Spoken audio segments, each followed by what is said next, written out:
Units d'aquestes imatges. Era la prova de la Copa del Món que es va disputar a Greensboro, als Estats Units, on va ser 7è. Ara Fabián González haurà d'esperar ben bé mig any per tornar a competir. Du el braç esquerre immobilitzat perquè finalment l'han operat d'una lesió que arrossegava des d'abans dels Jocs Olímpics de Londres. Havia anat trampejant amb aquesta lesió. Competia amb mal, però podia competir. Fins que un dia, fa 2 mesos, entrenant a les Anelles, l'espatlla li va dir prou. La part de l'articulació que tant patia, el rodet glenoidal, se li havia romput. No té el moment exacte gravat, però sí un exercici idèntic que va fer precisament a la prova americana. Estos movimientos hacia adelante, si te fijas, cuando dislocas, ahí, ¿ves? En ese es el movimiento que me hice daño yo en el hombro. Aquí.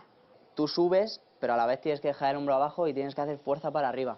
Y el hombro está en rotación y es un movimiento muy doloroso para el hombro. El varen operar dia 8 d'aquest mes, just el dia del seu aniversari. Complia 22 anys. Ens conta que pels gimnastes l'espatlla és un punt de suport gairebé tan important com el maluc.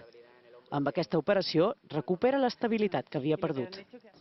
Lo que han hecho es, me han puesto unos anclajes, 4 anclajes, y con unos cables meterlo por dentro del hueso y bueno, hacer con un taladro, claro, el agujero y luego pues meterlo por dentro para hacer como un nudo fuerte.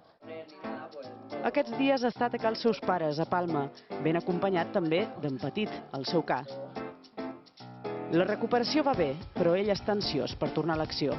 Las ganas, sobre todo las ganas que tengo de volver a empezar. No tengo paciencia, pero bueno, me han dicho que tengo que tener paciencia y tengo todo un año para recuperarme. El tener que estar parado sin hacer nada es un poco estresante para mí. I se li nota tant en el moviment de les mans com en aquests peus que no poden amagar que són d'un gimnasta. D'aquí a 2 mesos ja podrà començar a fer força de bíceps, però fins a finals d'any o principis del que ve no podrà competir. L'espera no l'espanta, l'impacienta, però amb 22 anys li queda molt per endavant.